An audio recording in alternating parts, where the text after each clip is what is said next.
श्रीमद्भागवत कथा दसम स्कंद तृतीय अध्याय। भगवान श्री कृष्ण का प्राकट्य। श्री सुखदेव जी कहते हैं, परीक्षित, अब समस्त शुभ गुणों से युक्त बहुत सुहावना समय आया। रोहिणी नक्षत्र था। आकाश के सभी नक्षत्र, ग्रह और तारे शांत सौम्य हो गए थे। दिशाएं स्वच्छ और प्रसन्न थीं। निर्मल आकाश में तारे जगमग कर रहे थे।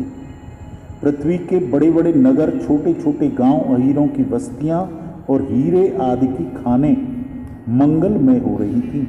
नदियों का जल निर्मल हो गया था। रात्रि के समय भी सरोवरों में कमल खिल रहे थे।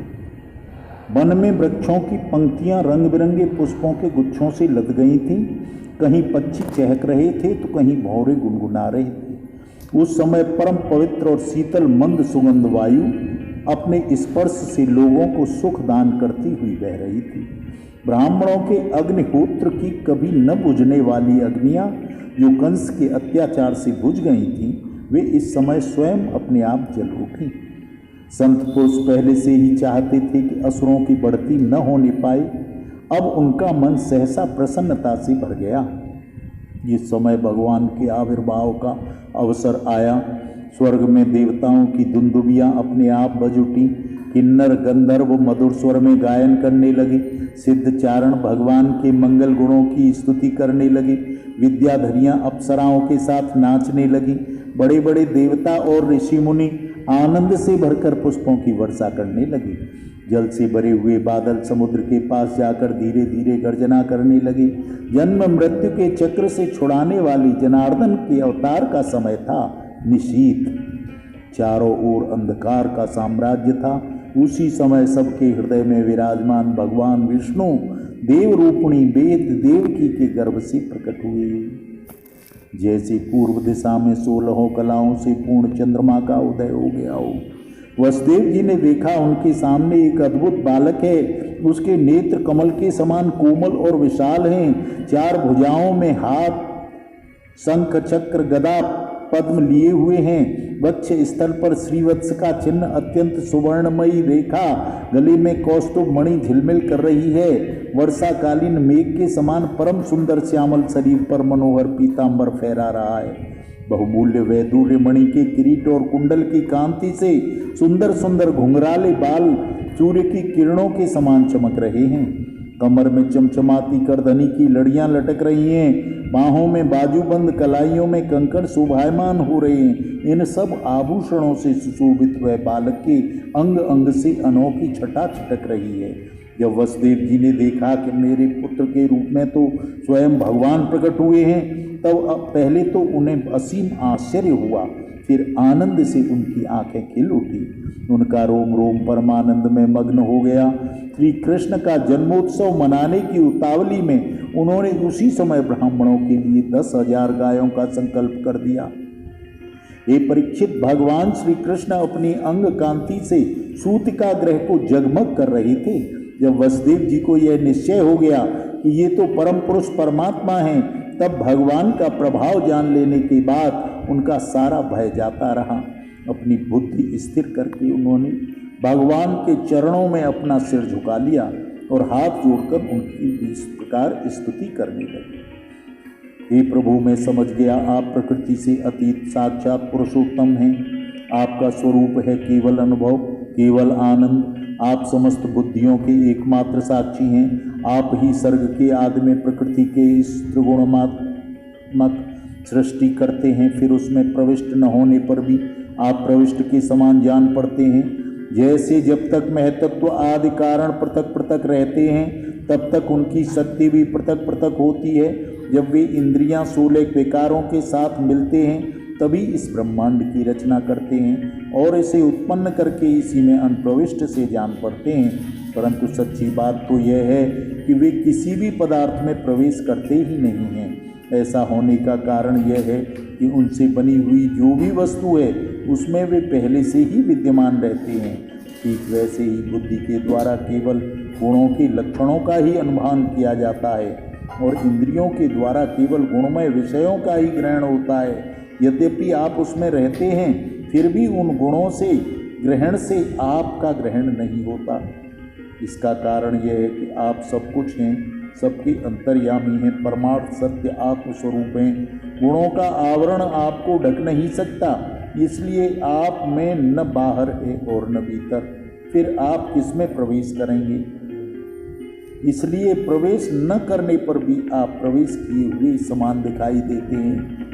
जो अपने इस दृश्य गुणों को अपने से पृथक मानकर सत्य समझता है वह अज्ञानी है, क्योंकि विचार करने पर ये देह गेह आदि पदार्थ वाग विलास के सिवाय और कुछ सिद्ध नहीं होते। विचार के द्वारा जिस वस्तु का अस्तित्व सिद्ध नहीं होता बल्कि जो बाधित हो जाती है, उसको सत्य मानने वाला पुरुष बुद्धिमान कैसे हो सकता है? हे प्रभु, कहते हैं आप स्वयं समस्त क्रियाओं, गुणों और विकारों से रहित हैं, फिर भी इस जगत की सृष्टि, स्थिति और प्रलय आपसे ही होता है। यह बात परम ऐश्वर्यशाली परब्रह्म परमात्मा के सिवाय असंगत नहीं है, क्योंकि तीनों गुणों का आश्रय आप ही हैं। इसीलिए उन गुणों के कार्य आदि का आप में आरोप किया जाता है। आप ही तीनों लोगों की रक्षा करने के लिए अपनी माया से सतोगुण शुक्ल वर्ण धारण करते हैं, उत्पत्ति के लिए रज प्रधान रक्त वर्ण और प्रलय के समय तमोगुण प्रधान कृष्ण वर्ण स्वीकार करते हैं। हे प्रभु, आप सर्वशक्तिमान और सबके स्वामी हैं। इस संसार की रक्षा के लिए ही आपने मेरे घर में अवतार लिया है। आजकल कोट कोट असुर सेनापतियों ने राजा का नाम धारण कर रखा है और अपने अधीन बड़ी बड़ी सेनाएं कर रखी हैं। आप उन सबका संहार करेंगे। देवताओं के भी आराध्य प्रभु, यह कंस बड़ा दुष्ट है। जब इसे मालूम हुआ कि आप अवतार हमारे घर होने वाला है, तब उसने आपके भय से आपके बड़े बड़े भाइयों को मार डाला। अभी उसके दूत आते ही होंगे और वह अभी शस्त्र लेकर दौड़ा आएगा। श्री सुखदेव जी कहते हैं, परीक्षित, इधर देवकी ने देखा कि मेरे पुत्र के रूप में पुरुषोत्तम भगवान में सभी के सभी लक्षण मौजूद हैं।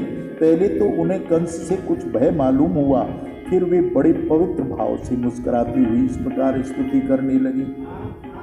माता देवकी ने कहा, हे प्रभु, वेदों ने आपके जिस रूप को अव्यक्त और सबका कारण बतलाया है, जो ब्रह्म ज्योति स्वरूप समस्त गुणों से रहित विकारहीन, जिसे विशेष रहित कहते हैं, अनिर्वचनीय निष्क्रिय एवं विशुद्ध सत्ता के रूप में कहा गया है, वही बुद्धि आदि की प्रकाशक विष्णु आप स्वयं हैं। जिस समय ब्रह्मा की पूरी आयु दो परार्ध समाप्त हो जाते हैं, काल शक्ति के प्रभाव से सारे लोक नष्ट हो जाते हैं, पंच महाभूत अहंकार में और अहंकार महतत्व में और महतत्व प्रकृति में लीन हो जाता है, उस समय एकमात्र आप ही शेष रह जाते हैं। इसी से आपका एक नाम शेष भी है। प्रकृति के एकमात्र प्रभु, निमेष से लेकर वर्ष पर्यंत अनेक विभागों में विभक्त जो ये काल है, जिसकी चेष्टा से यह संपूर्ण विश्व सचेष्ट हो रहा है और जिसकी कोई सीमा नहीं है, वह आपकी लीला मात्र है। आप सर्वशक्तिमान और परम कल्याण के आश्रय हैं। हे प्रभु, मैं आपकी शरण लेती हूँ।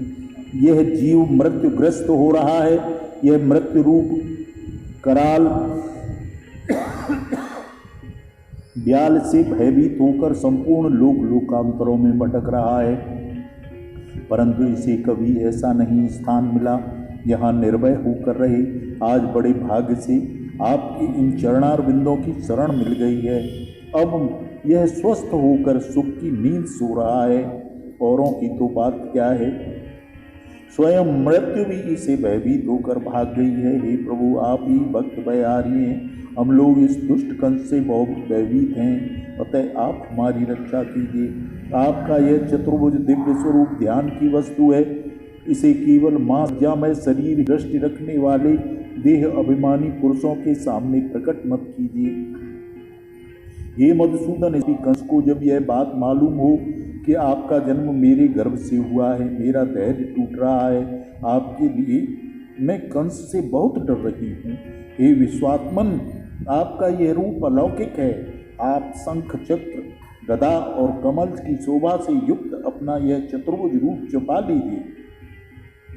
प्रलय के समय आप इस संपूर्ण विश्व को अपने शरीर में वैसे ही स्वाभाविक रूप से धारण करते हैं जैसे कोई मनुष्य अपने शरीर में रहने वाले छिद्र रूप आकाश को। वही परम पुरुष परमात्मा आज मेरे गर्भवासी हुए हैं। यह आपकी अद्भुत मनुष्य लीला नहीं तो और क्या है। भगवान बोले, हे देवी, स्वयंभू मनवंतर में जब तुम्हारा पहला जन्म हुआ था उस समय तुम्हारा नाम था प्रश्नि और ये वसुदेव सुतपा नाम के प्रजापति थे। तुम दोनों के हृदय बड़े शुद्ध थे। जब ब्रह्मा जी ने तुम दोनों को संतान उत्पन्न करने की आज्ञा दी तब तुम लोगों ने इंद्रियों का दमन करके उत्कट तपस्या की। तुम लोगों ने वर्षा, वायु, घाम, शीत, उष्ण काल के विभिन्न गुणों को सहन किया और प्राणायाम के द्वारा अपने मन के मन धो डाले। तुम दोनों कभी सूखे पत्ते खाकर रहे, कभी हवा पीकर रहे। तुम्हारा चित्त बड़ा शांत था। इस प्रकार तुम लोगों ने मुझसे अभीष्ट वस्तु प्राप्त करने की इच्छा से मेरी आराधना की।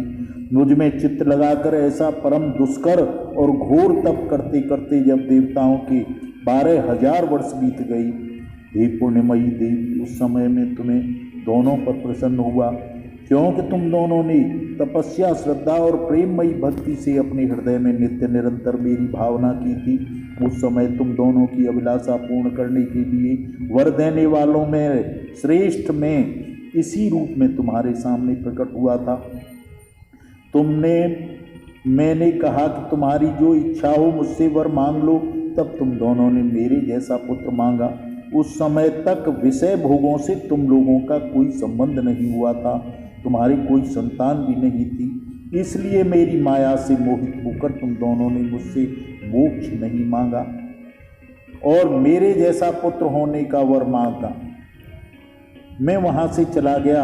अब सफल मनोरथ होकर तुम लोग विषयों का भोग करने लगे। मैंने देखा कि संसार में शील, स्वभाव, उदारता और अन्य गुणों में मेरे जैसा कोई दूसरा नहीं है, इसलिए मैं ही तुम्हारा पुत्र हुआ। उस समय मैं प्रश्निगर्भा के नाम से विख्यात हुआ। दूसरे जन्म में तुम अदिति हुई और तुम कश्यप जी हुए वसुदेव। उस समय भी मैं तुम्हारा पुत्र हुआ। मेरा नाम था उपेंद्र। शरीर छोटा होने के कारण लोग मुझे वामन कहते थे। सती देवकी, तुम्हारे इस तीसरे जन्म में भी मैं उसी रूप में तुम्हारा पुत्र हुआ हूँ। मेरी वाणी सर्वथा सत्य होती है।